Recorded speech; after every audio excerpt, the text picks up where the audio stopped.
Okay, let's get into this haves and the have-nots review. I wanted to do it last night, but I was so tired from a long day that I decided to wait until this morning to do it. Now, hope that I'm remembering everything as it happened, uh, but I'm not sure. But I'll try to cover everything.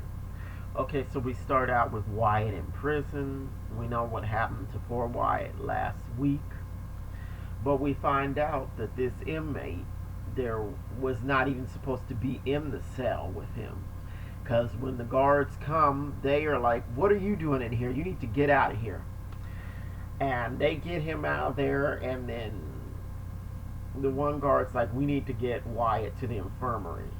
And I think they're calling him Wyatt now. They're not, all this Norman stuff is not. It is out the window, and the other guard is saying, Mr. Cryer is going to be angry. He's going to be angry. Um, so they feel like, they're in trouble because that guy was not supposed to be in there. And we're going to find out why that guy was in there a little later in the episode. So let's go on over to Hannah's house. Hannah gives Catherine a call and says, "Well, I wanted to call and tell you that I can't come into work today. I need to take the day off." And Catherine says, "Well, I was going to call you anyway until you take the day off since we have an appointment and some stuff to do and all that." And Hannah doesn't say why she wants the day off, but we know that it's because of little Quincy. So at Hannah's house, this child welfare worker is looking around, asking questions, asking about where the child's going to sleep. Hannah says, "Well, he'll sleep in my room until he's older," and then he said, "Well, then he'll get in my room." When it comes down to work, Hannah tells where she works at the Cryer Mansion. Then Benny says, "Well, I have a towing company. I got 7 trucks." And Hannah's like, "Don't you lie trying to impress this woman. I want that baby to come here." And he says, "Well, I just didn't get a chance to tell you. I do have a towing company now. It's on 4th and something. I can't remember the address." So the child welfare worker, she gets into asking questions about Candace because they can't do anything about custody, temporary or not, until they get some clarification from the biological parent. A biological parent, and in this case, Candace would be the only biological parent that they would actually probably work with, since Quincy is a criminal and all that, and the child got beat uh, um, under his care or the care of his family member. So immediately Hannah starts running Candace down. "Well, my daughter is a con artist. She's always into something, blah, blah, blah. She can't provide a stable life." And child welfare is listening to all this. She's not saying much. She's sort of just like taking it in, like, yeah, taking stuff in.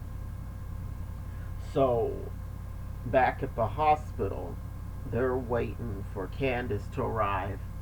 Uh, Takes a while for Candace to get there, but once she gets there, everything boils over. She finds out that Hannah wants custody, and Hannah, she's saying, "You can't provide this child with a good life. You don't have a stable home. You don't have anything. You have nothing. All you have is con games." And Candace says, "Well, I do have a house. I'm closing on it today. I'll move up the closing." And the child welfare worker asks where she's staying, and she says, "Well, I'm staying in a hotel." And of course, that's not acceptable. And Candace says again, "Well, I'll move up the closing on the house that I bought."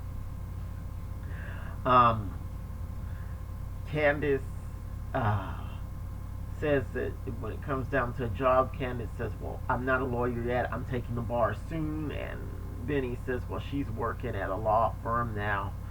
And that was a little bit awkward, but Candace kind of turned the subject off that by getting on Hannah, saying, how could you do this to me?" She's crying and very upset about what Hannah is doing, because Hannah is just tearing her down in front of child welfare. I can understand Hannah having some concerns about Candace's ability to bring the child up in a stable environment, and uh, and why she thinks she's more qualified to do so. But I mean, kind of, it really was wrong, kind of wrong for Hannah uh, to just tear Candace apart like that in front of child welfare. It didn't do much to help her case because Candace says, "Well, I don't want her in here. Get her out of here." Because the child welfare worker says, "Well, the grandparent doesn't have any rights unless appointed by the court." So Hannah has to leave, and she can't see Quincy, and she says, "Well, I'm gonna go to this chapel and pray, and God will straighten everything out." So that's how that goes. And Oscar was there in the hospital room too, and Hannah got on him. "Do you know my daughter's name? How old is she? What's the last his name?" All this stuff, and she wants to know who he is, and it was just a mess, a whole mess there at the hospital. And then we get into the scene with the DA. Now the DA, she's still pressing this issue with Wyatt's confession on tape that he ran over Benny and that kid. Jim is saying, "Well, my son was under the influence. He was not in his right mind," and all this stuff. He's trying to say the confession was not valid, but the DA is not stupid. Veronica, she's just going all kinds of nuts here, and she admitted to arson and trying to kill her husband, but she played it off as sarcasm. And Catherine's face was like, "Veronica." Catherine was like very shocked at what Veronica was saying, and Catherine doesn't look shocked too often. So if Catherine Cryer is shocked, then whatever is being said that she's reacting to is really way out there. And Veronica has the nerve to tell the DA, "Bitch, go find something else to do." And I said, "Veronica, you are way out of line there. Way, way, way out of line." So the DA, she doesn't have much to go on, so she leaves empty handed, and Jim's all like, "Well, don't walk through my house, walk around." And okay, so they're lying, all four of them: Jim, Catherine, Veronica, David. They're all lying and trying to make the DA think that she's stupid and all that. So that's basically what that is. And then and then Jim says, "Well, Wyatt's little visit to the country should straighten all this out." And Veronica pipes up and says, "Well, prison can do that to you." And Jim's like, "How'd you know that Wyatt is in prison?" And Veronica's all like, "Well, David told me." Then she leaves, and David follows her outside, and it's like, "How did you know that? I didn't tell you about Wyatt being in prison." And of course, Veronica, "Well, I have my connections. I was a high-powered attorney. I have my connections." And she says, in regards to Wyatt, "He's gonna learn." And so she gets in her car and leaves. And David knows something is wrong, so he tells Jim, "Go get your son. Go right now." And Jim's being sort of slow about it. Why do I need to go get Wyatt? I've called him. I've called to get him out. I'm gonna go get him in the morning. I'm gonna do this. And it takes David like a little. It takes David. David has to press a little to get Jim to go out the door to go get his child. He's saying something is very wrong. And what annoys me about David is he knows that what Veronica has done. He knows that she's capable of some very dangerous things, and yet he still doesn't want to, get her in any trouble because he doesn't mention her name when he tells Jim about Wyatt. He just says he has a feeling that something's very wrong, and something is very wrong. Because we end up seeing Veronica on the phone with this prisoner that assaulted Wyatt. And he's like, I did what you wanted me to. I felt kind of bad for him. I felt sorry for him, but it felt so good. Disgusting.